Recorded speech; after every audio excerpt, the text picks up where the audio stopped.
without his military genius, England would have been ruled by an emperor and we could all be speaking French. Instead, the Duke of Wellington closed years of fighting with a final decisive victory against France at the Battle of Waterloo. But what was he really like? Well, our next guest has been investigating just that in his new book, To War with Wellington. He's veteran broadcaster Peter Snow. Thanks very much for coming in, Peter. Thank you. So how did you go about investigating the life of one of the greatest military commanders?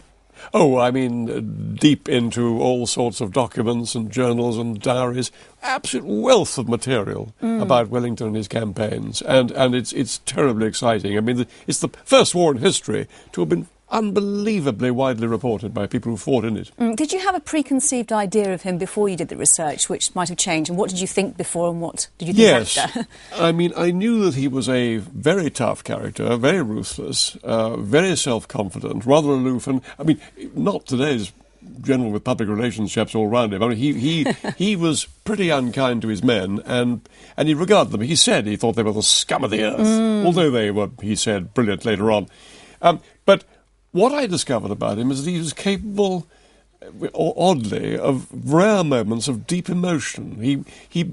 After there was a dreadful siege at a place called Battle and after that siege, in which huge numbers of people died in the breaches they blew, it was 5,000, was it? In total? 5,000 people were killed or wounded in the siege. And that's the city today, and the walls of that place. There you can see the bastion that they forced a breach through. 5,000 people were killed or wounded in that storming of that city. And he was moved by this, presumably. Well, and he was found the next morning crying, weeping in that breach, looking at the dead bodies. And what's interesting is, despite him saying that his soldiers were the scum of the earth, they were prepared to die for him in that way.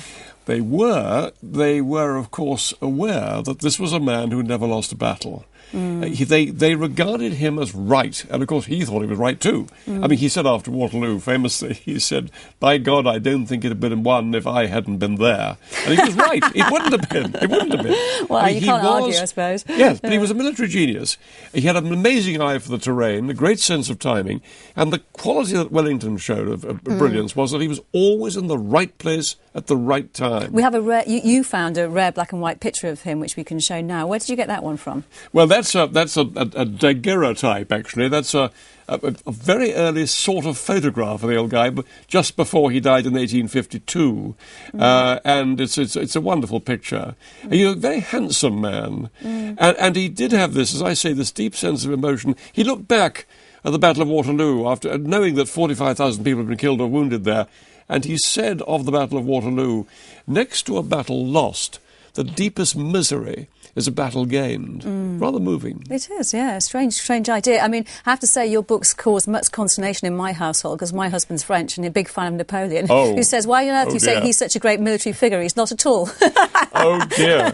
Well, that's what Napoleon said of Wellington too. I think he was wrong. Yeah. And Napoleon, of course, fought a terrible battle at Waterloo. Wellington certainly won it, but Napoleon clearly lost it.